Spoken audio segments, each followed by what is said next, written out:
Hello, podcast listeners. We know podcasts are a great way to catch up on a program that you may have missed on KSJE, and it's provided as a free service of this radio station. But you know, KSJE is now listener-supported, and so while you enjoy this podcast, we hope that you'll also take some time to join KSJE. Become a member today. It's quite easy to do. Just go to our website at ksje.com/support and pick the level of support that best matches your budget. Thanks again for listening. Here's your podcast.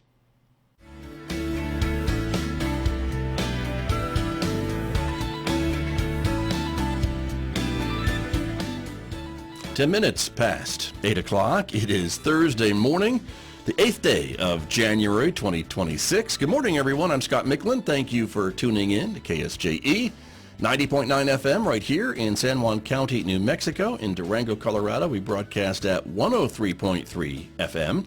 And if you're listening to my voice anywhere else on planet Earth, you've gone to our website to do that, ksje.com, or perhaps you're listening through the new KSJE radio app. It's great to have you all with us this morning. Also, welcome to our viewers who are able to watch the program live streaming on Facebook and the KSJE YouTube channel. Glad to have you all with us this morning. Coming up in the next few moments, we are getting an update from Four Corners Economic Development, all about Four Corners economic development here in the region. Tim Gibbs is my guest, so stay tuned for that coming up in the next few moments right here on KSJE. Then later on this hour, we'll be checking in with some students from Piedra Vista High School. They are here to talk about their latest theatrical production in the new year. It is called Elephant's Graveyard, a bridge diversion. It goes on stage later on this week, as a matter of fact, so stay tuned for that. That's coming up a little bit later this hour, 8:50 a.m. on KSJE. Also coming up next hour, of course, Mick Hess is going to take us roving with the arts. It's our weekday classical music program. That's coming up today at 9:06 on KSJE. A reminder also, in the new year, you can connect with KSJE on other forms of social media. If that's your thing, you can find us, of course, on Facebook and YouTube, but also you can check us out on Instagram, Blue Sky, and X. Podcasts are also available wherever you listen to podcasts, so check it out, subscribe, and discover maybe a new local program that you may have missed recently. And also, there it is, the new KSJE radio app. It's available now at the App Store and Google Play. Connect with us on the go. Podcasts are there, live streaming, and much, much more. Outside our studios at San Juan College this morning, it is cloudy and 35 degrees at the moment, with maybe a sprinkler or two in the city of Farmington, maybe some freezing precipitation further out you get, or in higher elevations, so do be aware of that. We are expecting a day of off and on rain and snow showers today, about a 50% chance, some increasing clouds this afternoon as well. The high today only making it up to 44 degrees. More chances for rain or snow overnight tonight, a 70% chance with a low of 29 degrees. Then tomorrow, again, colder weather yet with a high of only 35. On Friday, windy conditions as well with cloudy skies. And then Friday night, much more cold weather. Clear skies, bitter cold, 12 degrees for a low. And then for the weekend, highs only in the 30s with sunshine and overnight lows just around 20 degrees. I'll be back with my guest, Tim Gibbs from Four Corners Economic Development, right after this on KSJE. KSJE is supported by San Juan Regional Medical Center, whose vision is to deliver world-class care, making life better for the communities they are privileged to serve. Offering a comprehensive range of inpatient, outpatient, and emergency care services so residents can live life better here. San Juan Regional Medical Center, community-owned and operated, here for you.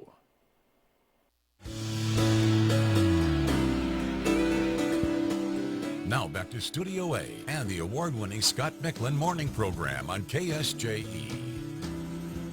Joining me in the studio, as I mentioned, from Four Corners Economic Development, Tim Gibbs is back with me this morning for our update in the month of January. Good morning. Happy New Year. Happy to be here. Thank you. Thanks for coming in. And lots of stuff going on, so it's great to get you to slow down a little bit, talk to me about what's coming. And I know you had a legislative kind of meeting. Send-off. Send-off. Yes, yeah. That's what I wrote. And so you were hearing from some of the legislators that were going to Santa Fe. We were, and it was a chance also for the public, right, to get in front of them, not only to hear what they have to say, but also, to give their opinion. Yeah.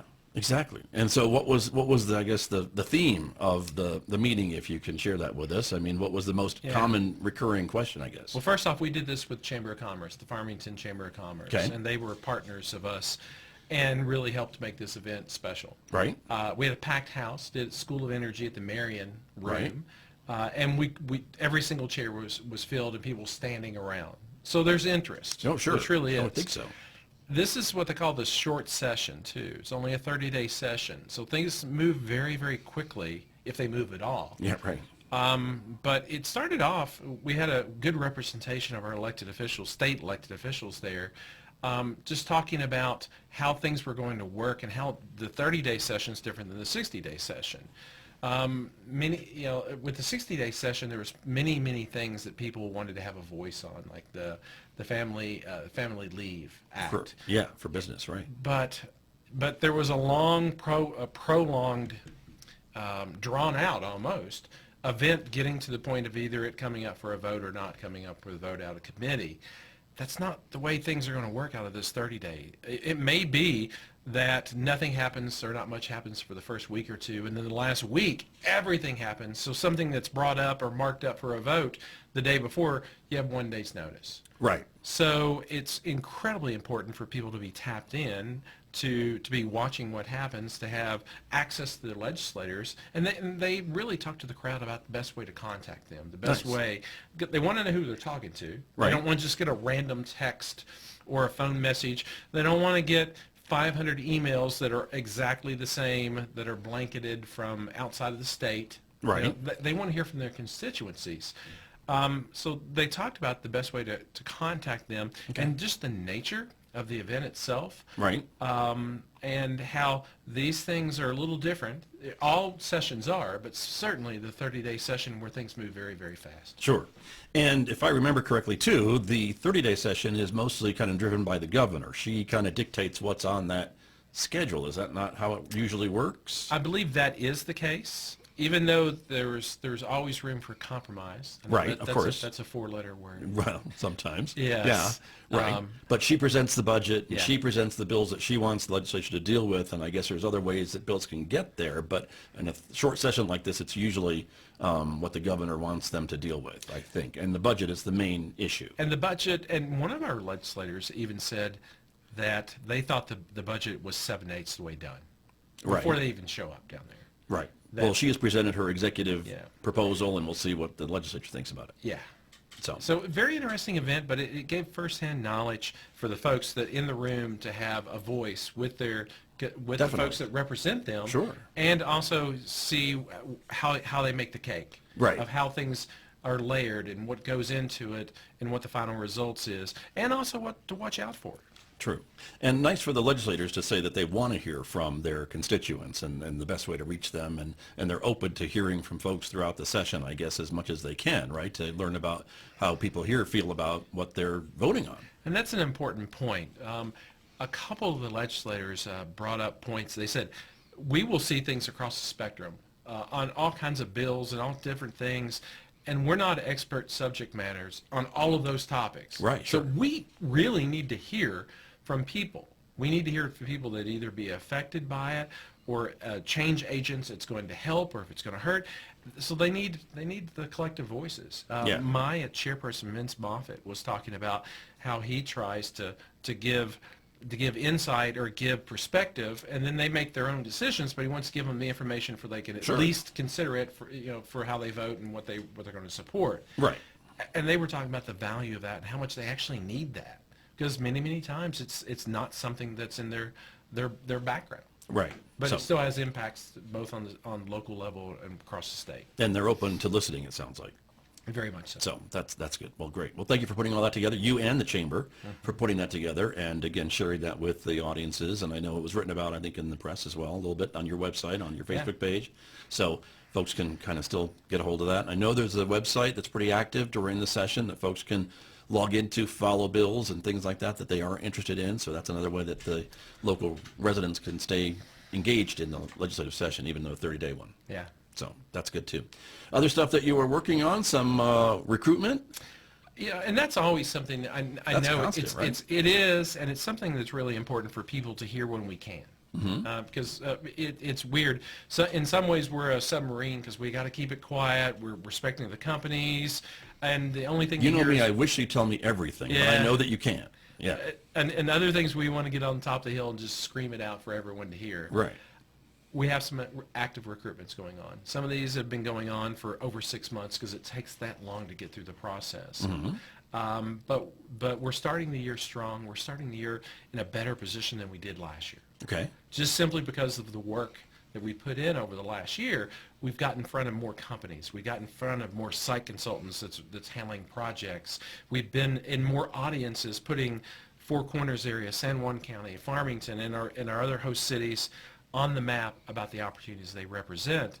So now we're starting to have a funnel. We're starting to have more and more things that when they come into it, we're just communicating and sharing with the idea. When it comes out the bottom, they're getting the decision-making process and whether or not that they choose us or not. Right. So just a lot going on that, and it's even getting more and more busy, and it's stackable, and we hope to have some very, very tangible results we can share. Okay. Is that fairly typical of the process, that it takes months, if not years, for these folks to make a decision about a major investment or whatever it is they're looking for? Yes and no. Sometimes Okay. you will meet someone and they're sold. They're done. They're done. And it makes sense. Maybe you're close to their markets where they're going Right. to sell their I product. see. Or maybe you're close to the raw materials, it may be. The harder ones... It's a no-brainer for some Yes, people. Yeah. Yes, the fundamentals are strong. Yeah. The harder ones is where they pick you as a place. They could go anywhere. Right. They need a place. They need a place. They need people. They need a relationship. They want a place that they can be successful long term. Right. They want a place where people can raise their families, and they want to be a part of that. Those are a little harder. And I think I've used the term blocking and tackling. We had to be ready for this. We had to know our dirt. We had to know our buildings. We had to know our people. We had to address these things and assemble the parts and pieces we could bring to make a bad deal. Or you can't make a bad deal good, but you can make a good one better. Sure. Okay. And so those things, ideally, next year I'm saying the same thing. We got even more this year coming out than we did the year before. Right. Or more the next year, more the next year. Now, that's not always the case because sometimes outside factors, if there's a recession, if there's a slowdown within certain segments of the economy, it's going to affect. Right. We can be as right as rain and do everything as good as we can, but if there's not the demand and if there's not growth going on. But this year, we've got a good outlook for 2026. Nice. Very good. And I would think that when someone calls you or someone's visiting and wants answers to those questions about the dirt, the buildings, the workforce, they want the answer right then. They don't want you to have to go back and figure it out 2 weeks later or what have you. You want to have that information for them right away because the other communities probably do, and you're competing with them. Well, there's about 2,000 other organizations in the United States that does something very similar to what we do. Right. So every day that we don't make progress, somebody else is. Yeah. If you go to our website, a lot of that core information's there as well. www.4 Yep. corners The number 4. Yeah. Lots of information there. Because many times people are taking a look at us through our website and through the things we have out there electronically before we even know it. Right. We either maybe they think, hey, that's a place I should check out, or maybe we're X'd off the list before we know it by what we put out there for people to see and who we are, what we have to offer to them. Right. But exciting to know that the phone is ringing and folks are inquiring and you are talking with them actively and decisions may be being made even now. Who knows? And just a day ago or 2 days ago, I was up in Durango and I attended this, what do they call it exactly? Southwest Colorado Economic Outlook. Okay. And it was provided by Colorado State, and their lead economist was doing an overview for the Colorado economy, and then specifically some information about Southwest Colorado. And what was interesting is, we're tied so closely to Durango and Plata and that area of Colorado. Sure. And them to us. Yes. Yeah. But if you look at the outlook for the state of Colorado and you look at the outlook for New Mexico, they're different. They're different economies. Right. Now, we share a similar economy, but on state level, they're a different economy. And I think there's more optimism for the New Mexico economy, even though there are some headwinds, especially for oil. Right. The price of oil may go down. Yeah. That's an assumption. I could be way off on that. But Well, there's a lot of global things happening that could affect the price of oil, I think is what you're saying. And so much of the income for the general fund is energy, and while the gas prices are more stable, oil seems like it may be the wild card for the year. Yeah. And so if 52% of your income is coming from these industries, and one of the major ones could have upsides or downsides to, we don't know that. Right. But the work that our legislators have done for a rainy day fund and about squirreling away for a day when they need it, I think it's $13 billion that's put away. No, actually $13 billion is the state budget. I think it's about 4 times that amount they have in reserves. I think that's probably about right. Yeah, it's a lot of money. It is. And one of the largest in the country for a is. state sovereign fund or whatever they call it. It yeah. is. Yeah. So we're not a poor state. Right. We're not. We're just a state that maybe can be better at certain things. There you go. That's a very Very diplomatic. Very Yes. diplomatic. What office are you running for, Tim Gibbs? Yeah. None. But you're right. You're right about that. And so the outlook for the region and San Juan County, I mean, is there anything you can extrapolate from what you heard in Colorado as to what then it looks like for 2026 here? You were talking a little bit about Yeah. that. Well, I think what I can extrapolate it from is what we have going on versus what they have going on. Okay. Right. We may have an area that's the Mancos area where gas production's ramping up drastically. I think we got a very positive outlook for our region in 26. If the national economy holds up, if we don't go into a national recession, the attributes we have and the amount of activity that we have in this region, both on the energy side and the non-energy side, is very, very positive. If you talk to the city of Farmington and their revenue from their tax base, Right. it's positive. You look, same thing for the county. It's positive. There's growth, and it's not just all energy. It's across all sectors that's going on. And with the work that we're doing with some of our partners, there's even more, I think, that's going to come online there. So I think there is, for us, there is reason to be optimistic, both short term and even medium to a little bit longer term as well. Gotcha. And you know, that and 50 cents, I could be wrong on some of these things, and Right. something can happen overnight. Sure. But going into 2026, there's reason for us to be positive. Got you. Now, the natural gas activity, I think, is interesting to a lot of people because there's a lot of major industries that work with that and a lot of spin-off industries and support industries, and so we know it's a big driver in the area. It has been for 100 years. And so tell me a little bit more about what's driving that. Is it technology? Is it the price has stabilized a little bit, or all of the above? It's not the price right now. The price could go up. The price is still a little bit low, especially when you get to the exchanges. It's not as high as most people would like it. I see. Like it to be. Sure. Other than if you're heating your house. Okay. Right, or filling your tank, or Yes. but well, natural gas is heating your house. You're right. But the Mancos play that's developing right now is fundamentally different than the San Juan Basin. It's deeper. There's multiple wells at one location, 4 to 6 or Right. more. The laterals are where they go down to do the horizontal drilling, Right. is much, much larger. But what they're getting, the pressure and the performance of what they're getting is substantial. It'd have to be for the investment of the Yes. drilling equipment and everything, the staff and all that, right? In fact, the drilling equipment it takes to do that, for the most part, there's no one here locally can do it. They have to bring in the large rigs from other places to do it. But for the most part, once they get here, they stay because there's one after another, and they're massively producing. There's over 1 billion cubic feet a day coming from the Mancos now. In the next 5 years, it's probably going to increase to over 2 billion, maybe 2.5 billion. If that happens with what we have between 1 billion and 1.7 billion right now in the San Juan, potentially could be the same amount of gas that was produced at the peak, which was a little over 3 or 4 billion Yeah, cubic interesting. feet a day. Right. So that massive amount of gas. Yeah, interesting. And again, this is something that you're watching and other folks are watching, which is maybe why you're getting these phone calls from these folks that are looking at the area and looking at expanding in the area, knowing about that growth, and maybe they're building buildings or whatever, their pipelines or whatever the other ancillary businesses might be that will be needed, I suppose. It does take a lot of things to support that. Right. But I don't want people to get hung up on, oh, it's just another natural gas boom. It's more than that. Right. The economy in general is growing. not just the support Right. apparatus. If you take energy Yes. out of the whole picture, Yes. you're still seeing increases in gross receipts and other things We that are. you're talking about. We are. In the city and the county. It's not just a city thing. Yeah. It's more of a countywide thing as well, from what we understand. So that's important, I think, for folks to understand.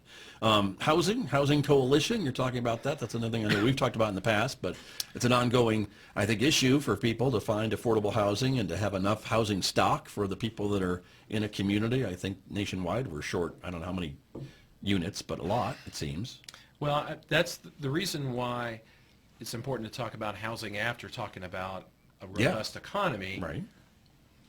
Where are people going to live? Right. And not only where are they going to live, but when you say affordable, that's a tough word.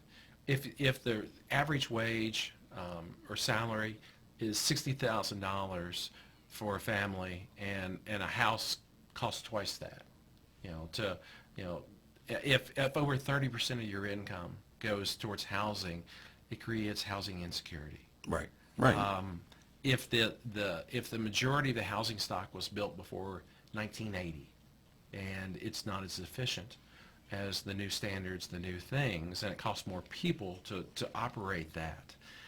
If the rental market is an expensive market, and you got people paying rents that are almost paying enough or paying enough that they could own a house, Right. but there's not enough of the houses for them to afford, there is a 2-year waiting list for Section 8 housing. It goes Right. from one extreme to the other extreme. If you're trying to lure retirees to your region, if the college is trying to get instructors to come in for the healthcare expanded programs to meet the needs of San Juan Regional Medical Center, and yet there's not houses. The hospital, when I got here 2 years ago, had 180 positions open, most of which were well over the average wage and Right. salary. Good paying jobs. Very good paying. But yet, to recruit people, the number one thing was, where am I going to live? Now, they've made some progress on that 180, but they're still a large number. Right. One of the things I said when the hospital told me that, I realized how important housing was, because if we could stand up, if we made an announcement today that Four Corners Economic Development or the city of Farmington or San Juan County had a press release that said, we have recruited 180 jobs at X number, 2.5 times the average wage. Right. I think it would be headline of the TV stations at 5:30 in Albuquerque, because it'd be a substantial win for the community. Right. We have that opportunity here today, but we have to work on an issue that's holding us back a little bit. And if it's holding us back now, where are we going to be in 10 years? Sure. And I spoke about being in Colorado, the down valley effect from Durango, with an average house that's here $320,000, there being over $1 million, Right. Very different. is significant. Yeah.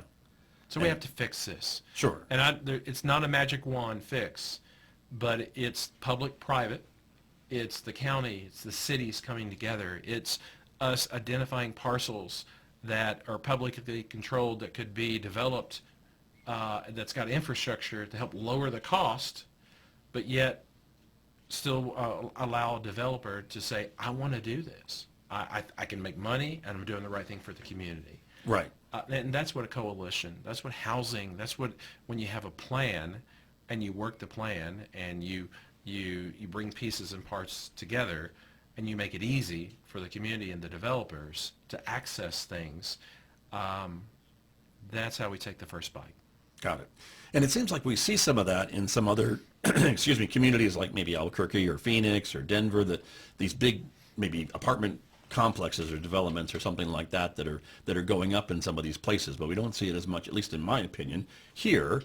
And I don't know the reason why, maybe economies of scale or things like that, but you would think if you had a large number of people looking for housing in any size community, that would be almost a no-brainer to go to a place and try to get through and start building some of these things to meet this high demand. But I'm not a builder, I'm not a mathematician. Well, density in housing lowers cost. Yeah. It does, than just single family. Right. I think we need all the above. Sure. And there's even a growing segment of the population that they don't want that backyard. You know, they want a condo. They want amenities, they want condos, they want walkability, they want these type things. There's a lot of answers to it, but it's assembling the parts and pieces in a collective way and making it easier, quicker to get to market, lower expense for the core level things that you have to do for every house. It's got to have water, sewer, gas, fiber. It's got to have infrastructure. It has to be located on land. Well, does the city, does the county, do they have in parcels that make sense, the backfill that they can do in a public-private to help with that? Ideally, if you do it right, people drive by it and they live near it, and all they know is they've got good neighbors. They've got good neighbors and quality development. Right. And it's important how you do and what you build and what's brought to the table. You never want you want to raise the value for everyone. But True. you want to give accessibility and use that word if we can get to it, of affordability as well. Right. And so to hear you say that, there's a lot of pieces to that puzzle, it sounds like to me, to make it successful. There is, and there's even some help along the way. There may be monies that were left on the table for the Transition Act funds for when we lost the power plant Right. and the coal mine. Right. That we may be able to apply towards some funding to help with those type things. There are foundations that is encouraging home ownership, and Right. and rightfully so. Some of the wealth generation for families is from real estate. It's from people buying a house, paying it off, Sure. and then having the appreciation of that. It's generational wealth. So there's so many reasons why it makes our community stronger, and it plays right into what our cities are trying to do as far as making very livable family communities. Right. I wish we'd started 10 years ago. True. Like for a lot of things, but that's true. But if you can't start 10 years ago, today is the best day I know of. There you go. I agree with that as well. I think that makes sense. So, but it makes sense that that's something that you are working on, and you and a lot of other partners, I think, are working on this issue. Yeah, Forset's going to take the lead and gather and put together a public-private partnership. Gotcha. Now, our public officials, they're going to play a huge role in this. Right. And this may be something that within a year or so, Forset steps aside and it has its own life. But it needs to get going. And we need to, there's 3 or 4 communities in New Mexico that has had some success in doing a very similar component. Nice. So there's playbooks out there. Yeah, very good. Well, and I think Forset is uniquely qualified to know the players and the pieces and get them together to start this conversation, or at least continue the conversation. Well, we're a convener. Yeah. We're the middle ground between public and private. Right. But for us to meet our goals in economic development and a healthy, vibrant economy, housing is a core component. Right. Before I let you go, Tim Gibbs, I want to ask you about the new Pinion Hills extension, phase 1 and 2, I think, that was completed and opened in middle of December, I think. We know transportation is an economic driver. I would think this is a big part of an economic driver for the east side of Farmington once the county completes its portion, which I know they're working on diligently. Do you see that as another feather in the cap, I guess, when you talk to potential businesses who want to come here about access and things like that? Is that part of the conversation? Let me start off with saying yes. Okay. That was the longest question ever. I'm sorry about that. But what I do want to say to folks is a lot of folks haven't driven it yet. Drive out and take a right. Yeah. I mean, I know it feels weird. You're not Yeah. taking a left on That's Pinion. right. Drive out and take a right. And tell me if you don't feel the same thing that I did afterwards. And first off, I was proud. Secondly, I was blown away by the scope and size of it and the quality of it. And it came in on time, under budget. And now, if we had done this 10 years ago, Right. it would have been, Right. 20% of the cost probably. Sure. But I was just incredibly impressed. Now, and when going back to the day of the ribbon cutting for it, I was talking to some of the legislators, and they've already got plans. I mean, they've got ways and people they're talking to that they think they can do something to get the next phase. Nice. Now, and it's substantial. Oh, yeah. It is, because you're going quite up that bluff. Right. But I was blown away.